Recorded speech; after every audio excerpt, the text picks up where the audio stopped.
इसे मालूम होगा कि विल्दान के बारे में दो कौल है। देखो, एक कौल क्या है, अल्लाह ने अपने कुदरत से पैदा फरमाया। दूसरे कौल क्या है, काफिरों की नाबालिग औलाद।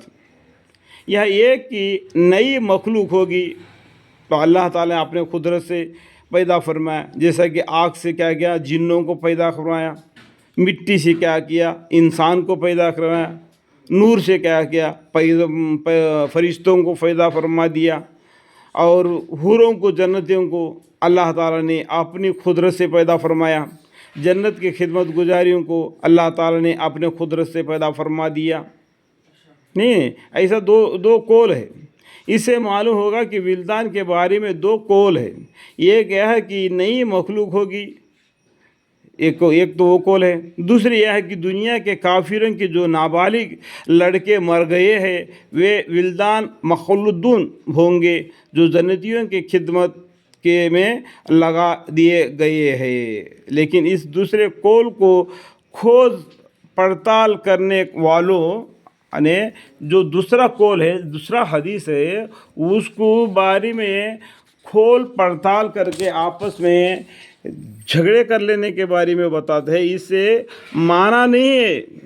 चुनांचे बयानुल कुरान के लिखने वाले लिखते हैं कि कुरान के जो मानी लिखे हुए हैं, जो पढ़े लिखे बुजुर्गान दीन ने लिखे हैं कि विल्दान यानी गिलमान के बारे में तरजीक देने के काबिल कौल इसके खाजिन ने सही और हक को उस ख्याल के तहत शामिल किया है। देखो, ख्याल के तहत शामिल किया है तो उनकी जो दिल दिमाग ने जो इशारा कर दिया, अल्लाह ताला ने उनको दिमाग में ऐसा ख्याल पैदा फरमा दिया कि वो उनको लिख दिए।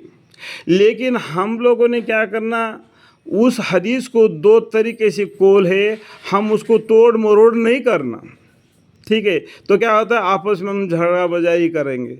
लेकिन सब कुछ अल्लाह की मर्जी है, जो चाहिए वो करे, बस यही कह देना तो दुनिया में शांति होगी। यह है कि वे एक मुस्तकिल मखलूक है जिसे हूर और गिलमा में मानी विल्दात पैदा होने की नहीं, और हिकमत उनके खादिम बनाने में सिर्फ सकून व खुशी है बेशहात। अल्लाह ताला सबको समझ की तौफीक अता फरमाए। हमें क्या करना है, एक हदीस को पकड़ के नहीं बैठना। तो हदीसें 4 हैं, हदीसें 6 है।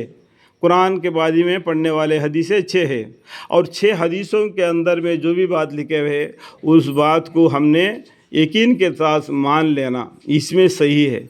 अगर किसका हदीस के बारे में अपना दिमाग में अगर कीन आ गया, कोई शक आ गया, तो हम बुखारी शरीफ को लेना है। बुखारी शरीफ क्या बोलता है वही सही है। हक क्या है, कुरान है। कुरान जो बोलता है वही सही है।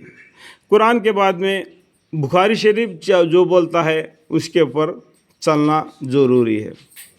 अल्लाह ताला सबको समझने की तौफीक अता फरमाए।